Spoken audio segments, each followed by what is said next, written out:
we are back with one of those music theory lessons where we dig in one specific subject, which today is diminished 7 chords, and we'll understand why there are only 3 diminished 7 chords. Now let's go step by step. The diminished 7 chords are symmetrical chords, okay? What does that mean? It means that they are constructed by stacking up minor third intervals, right? And we know that a minor third interval is basically 3 semitones or 3 half steps. So if we take any diminished 7 chord and you start from the root, the following note that you find is going to be a minor third up, and that's the minor third of that chord. Then you continue with another minor third and you find the diminished 5th, and if you continue with another minor third on top, you are reaching now the diminished 7th, the double flat 7th, which enharmonically is the same as the major 6, but we consider it a double flat 7. And from that note, if you keep going on with another minor third interval, you're back to the same note as the root, just 1 octave higher. Let's see this with an example in C. You start with C, the minor third is going to be E flat, the diminished 5th is G flat, and the double flat 7 or diminished 7th is B double flat or A enharmonically. But if I keep carrying on from this note, A or B double flat, and I continue with another 3 semitones, I'm actually back to the same note as the root, 1 octave higher. I'm back to C, okay? So this is just to demonstrate that all of the notes within this chord, C, E flat, G flat, B double flat, have the same distance between each other, okay? So if I start a diminished 7th chord from each of these notes, these are just inversions of each other because they contain all of the same notes, just starting every time from a different note of this chord. So C diminished 7th is the same as E flat diminished 7th. You could say that it's a C diminished 7th over E flat. Or the same thing applies to G flat diminished 7th. You could say C diminished 7th over G flat, for example. And the same for A diminished 7th or B double flat diminished 7th. Now, because one octave is made by 12 semitones, there are effectively only 3 different diminished 7 chords that I can play. Because I can play C diminished 7th, I can play a C sharp diminished 7th, and I can play a D diminished 7th. All the other chords are inversions of one of these 3. If I continue another half step up and I get the E flat diminished 7th, we already said that this is an inversion of C diminished 7th, right?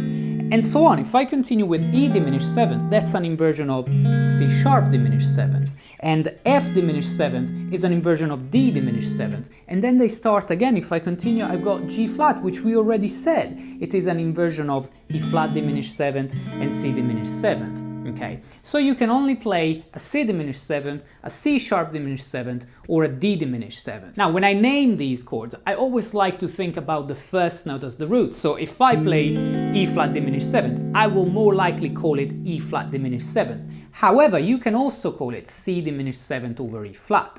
And this still means that you only have 3 diminished 7 chords that you can play, because any other diminished 7th chord is basically an inversion of one of the main 3, C diminished 7th, C sharp, and D diminished 7th. And this is just because these are symmetrical chords that you construct by stacking up, minor third intervals. Now, obviously this is the theory, but we can use this theory to actually learn in a very productive and quick way all of the positions we may ever need of diminished 7 chords on guitar. So as long as you know how to play a diminished 7 chord rooted on the E string, a diminished 7 chord rooted on the A string, and the diminished 7th rooted on the D string, you actually know all of the diminished 7 chords you may ever want to play. Now, this obviously doesn't include all of the shapes that you could create on guitar when you play diminished 7 chords, but the 3 more common positions that you find on guitar for diminished 7 chords are this, which you can obviously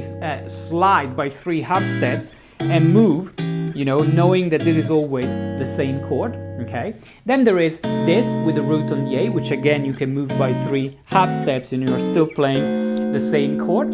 And then there is one with the root on the D string, which again you can move of 3 half steps every time and you're still playing the same chord. So that's why in chord progressions in songs that you may have played or heard already, you will see very often movements like these. Okay, whether that is, a neo-soul chord progression like the one I was playing at the beginning of this video, okay? Or maybe you're playing something more jazzy, okay? Or you're playing something more pop, R&B, with the diminished 7 chord as a passing chord. Now again, if you're familiar with this channel, you know that I often talk about something called secondary diminished 7 chords.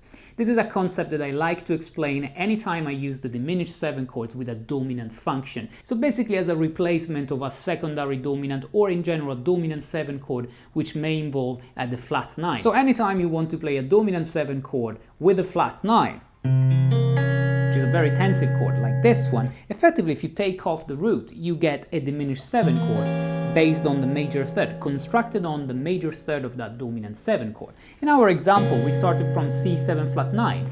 We know that E is the major third, and here you can get your diminished 7 chord. But as we explained previously, you can now move this chord, if you like, to G diminished 7th, to B flat diminished 7th, and so on.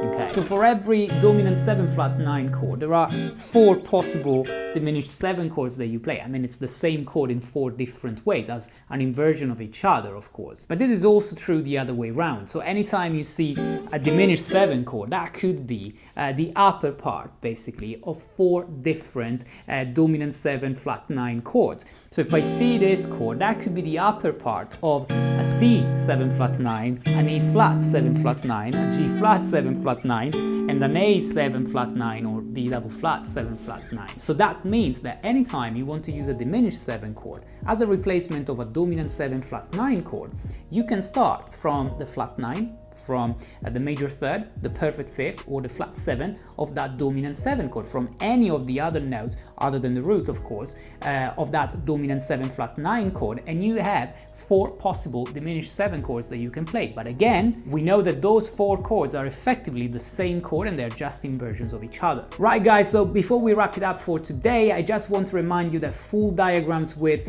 theory charts of all of the chords that I mentioned will be available on my Patreon page. So if you want to support this channel and get access to more resources, you can do so by clicking the link in the description below and becoming a patron. Get in touch in the comments if you have any questions about the diminished 7 chords, and I'll see you in the next video.